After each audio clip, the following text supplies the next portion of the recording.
So right now I am editing my yesterday's vlog और अभी ध्यान नहीं लग रहा है इस व्लॉग को एडिट करने में बिकॉज दिमाग में कुछ और चल रहा है और वो I think it's right time ना कि मैं बात करूँ आपसे दिमाग में क्या चल रहा है, क्या चीज़ टेंशन दे रही है। बिकॉज रुक रुक के साला वही चीज़ आती है कि खड़े तो आप सच्चाई की रहे हो लेकिन सामने वाले लोग के पास इतने रिसोर्स हैं, इतना पैसा है कि आपको एक मिनट में वो सब कुचल सकते हैं। और फिर ये भी देखो यार, मैं खड़ा तो हुआ हूँ बट रह के ये भी दिमाग में आता है कि पास्ट एक्सपीरियंसेस टेल यू जो भी ऐसे लोग खड़े होते हैं उनको लोग भुला देते हैं बहुत जल्दी और उनको दबा दिया जाता है बहुत जल्दी।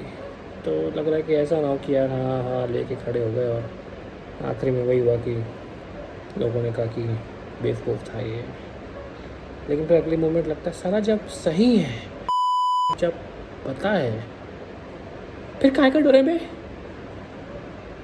क्या अपना सिस्टम इतना बेकार है कि सारा एक अकेले आदमी को आप सच्चाई के लिए खड़ा ही नहीं होने दोगे? इतने लोग दबा देंगे आपको, तो फिर तो ये सिस्टम ही बेकार है यार। चल तू रोटी खाते यार, स्ट्रेस्ड हो गया भाई मैं।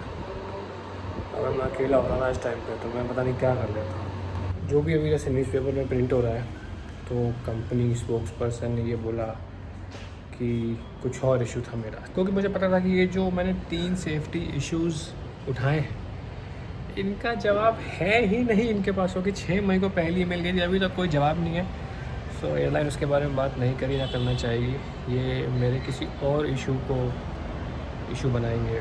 अगर सिक लीव इशू था तो उसको रिटर्न में मुझे आज तक क्यों नहीं दिया गया? शो कॉज नोटिस में क्यों नहीं लिखा गया? क्योंकि वो इशू नहीं था, इशू कुछ और था। सो अभी मैं जिम जा रहा हूँ। एक्चुअली रात भर नींद नहीं आई क्योंकि दिमाग में वही चल रहा था कि आगे क्या होगा, आगे क्या होगा, सुबह उठूँगा तो क्या होगा।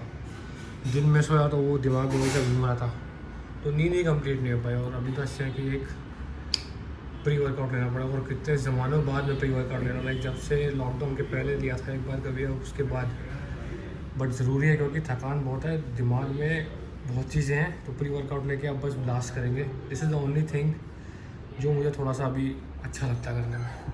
सो आज है 17 जून।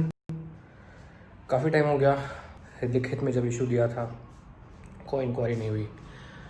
जो बड़े बड़े दिग्गज हैं वो ये कह रहे हैं भाई तेरा करियर खतरे में है, तू पागल हो गया है।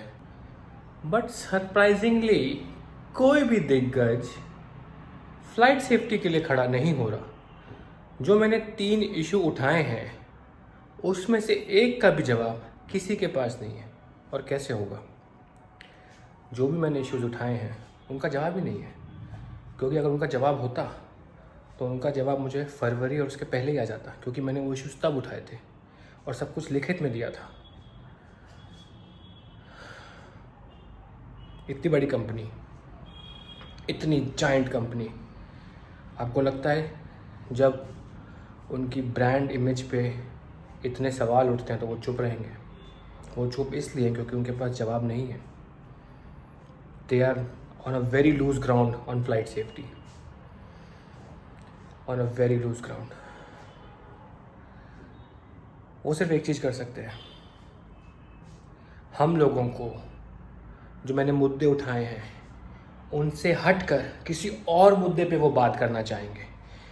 वो उन सेफ्टी इश्यूज़ पे बात नहीं करना चाहेंगे क्योंकि उनके पास कोई जवाब नहीं है उस चीज़ का।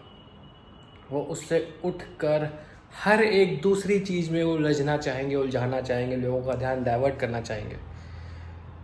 और वो किस चीज़ पे ध्यान डाइवर्ट करें वो भी उनको पता नहीं है, इसीलिए वो इतना टाइम ले रहे हैं, सोच रहे हैं क्या किया जाए। They are buying time, they are buying time कि हम ठंडे पड़ जाएं, हम भूल जाएं कि क्या चल रहा है, कैसे सेफ्टी के साथ लोगों की जान के साथ खिलवाड़ हो रहा है। क्योंकि इंडिया में लोगों की मेमोरी बहुत शॉर्ट लिव्ड होती है, लोग भूल जाते हैं। और एक बार जब लोग भूल जाएंगे फिर वो कुछ स्टेप करेंगे। स्ट्रेस की कोई कमी नहीं समय मेरी लाइफ में। They would not have been a better time for me to wanting to go out and get some fresh air, but lockdown भी है। कल रात को मैं बहुत ज़्यादा स्ट्रेस आउट हो गया था, क्योंकि कभी कभी क्या होता है कि आप बहुत लोगों से बात करते हैं, बहुत लोग आपको काम डाउन करते हैं, बट कुछ लोग आपको they get worked up and they work worry you also.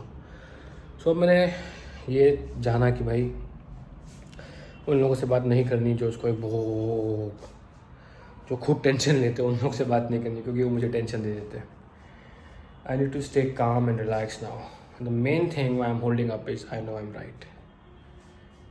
I know I'm right, and I have very strong ground on flight safety. And I'm surprised the top management has given me such emails in writing, that I don't think they deserve to be the top management.